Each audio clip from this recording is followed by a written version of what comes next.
Okay, so in this video we'd like to improvise the physics of the particles by controlling the motions of the particles. If we're going to play the timeline, you can see that the particles are, completely being aggressive and they are not adhering to the motion of the fluids. Well, we are also considering the fact that the fluids, which is you can say when the tree is burning, is emitting the fire, which in itself a very forceful energy, and the motion of the particles should also get synchronized with respect to the velocity vectors of the fluids. Okay, so if we are considering that logic, we do have a good option, which is we can link the velocities of the particles with respect to the fluids. So for that, what I need to do, I need to address certain things inside the fluid first. Well, go inside the outliner and bring the fluid back. Obviously it would be having the 250 resolution, so I do need to do certain things. Well, first of all, I do need to make it the enable, and I need to go back to the frame 1, and we're gonna take some few moments to get itself settled. Well, okay, that's pretty much fine, and I'm gonna bring back the base resolutions from 250 to the 75 in the initial, or maybe to the 100.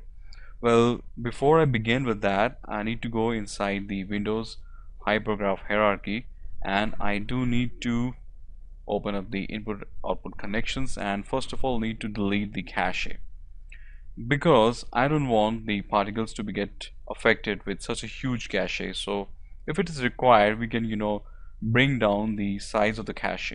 Okay, since these caches were only for the 50 frames, I just did the random testing, and these caches are not for, you can say, the 200 frames or 150 frames, which is the overall length of the video.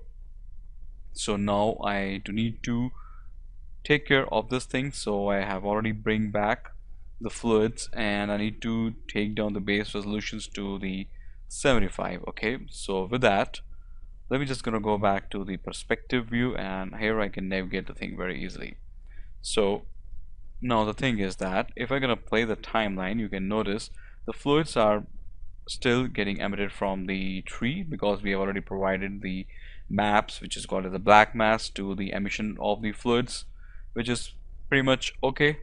But now it's time to synchronize the behavior of the particles with respect to the motion of the fluids. Okay, so first, as you can see that the fluids is very aggressive, the fire is very aggressive in the nature, it's very fast. So in this particular case, what we could do is that let remain all the settings to be the same, but the simulation rate scale is required to bring down to 2.5 to, let's say, 1.5. Okay, so we are just reducing the simulation rate scale a little bit. Okay, so now what we can do here, I need to first of all link the particles with respect to the fluids. So before I show that thing to you, I also would like to show one very important thing, which is the velocity vectors of the fluids. Now we're first going to see, and we're going to visualize the directions of the vectors where the fluid is being getting headed up. So for that, I need to go inside the display sections and click the velocity draw. Well, if you're going to notice carefully, okay, I do one thing just to make it a little bit easier. I can bring the shaded to the off, and here you can notice that we do have the certain directions of the velocity vectors. If we're going to bring that to the 3 and can increase the length, now you can notice that, okay, let me just increase the timeline a bit more. Now we can see that these vectors are now indicating and moving to these certain directions. Okay, these vectors are basically the velocity vectors, and they are proceeding and moving to the upsides, or you can say they are following the directions according to the values that we have already given inside the attribute sections, which is the content details of the fluids. So we want the particle stuff also to follow these vectors. So that's pretty much easy. Okay, now the concept should be clear to all of you, which is we want the particles, or you can say the motion of the particles, should follow the directionality of the fluids. So I'm gonna bring it off, and again put that thing to the as render, and just for the simplicity, I want the transparency again back to the 0. Okay, so I need to do 2-3 things. First of all, here as you can see, we are already utilizing the auto resize because the ambers will going to cover a lot of bigger sections, so we cannot bound their scope inside the limited container size of the fluid. So that's the reason I would like to go with little less base resolutions. Okay, so that thing is also cleared. So how we're going to link these particles with respect to the behavior of the fluids? That's pretty easy. We need to go inside the windows and click the relationship editors, and we also do have the dynamic relationships. And if you're going to click the ambers, you can notice that under the fields it has already listed the tree fire fluid shape.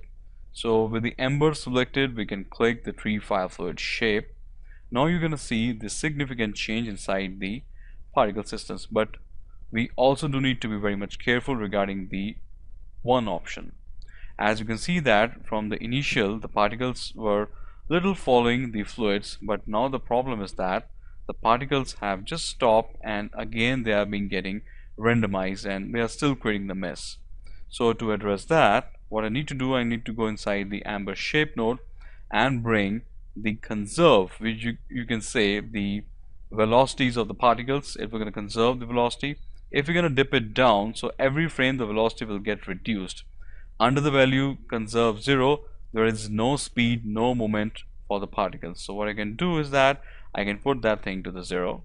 Okay, and with the fluid container selected, what I can do is that just play the timeline, and now you can see that the particles are now started following, and they are actually moving along the directions of the fluids. Okay, and it seems to be a little slow, but we're gonna fix that up. Well, first, the another problem is that we have lost the gravity inside the seam, so that's pretty easy to fix.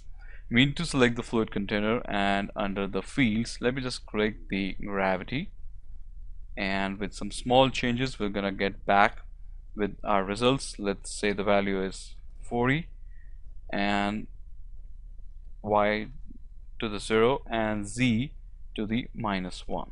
Okay, so with that, and let me just also gonna check the simulation rate scale, which is 1.5.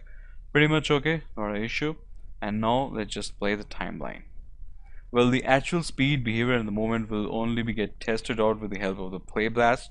So I guess it's strongly recommended to create the play blast to see and judge the overall behavior of the particles. And I think so I'm also still noticing that some of the particles have just stopped being getting emitted from this section. But the good thing is that, as you can see, the particles are strictly following the behavior of the fluid. So that's the thing which we were looking inside our ambers.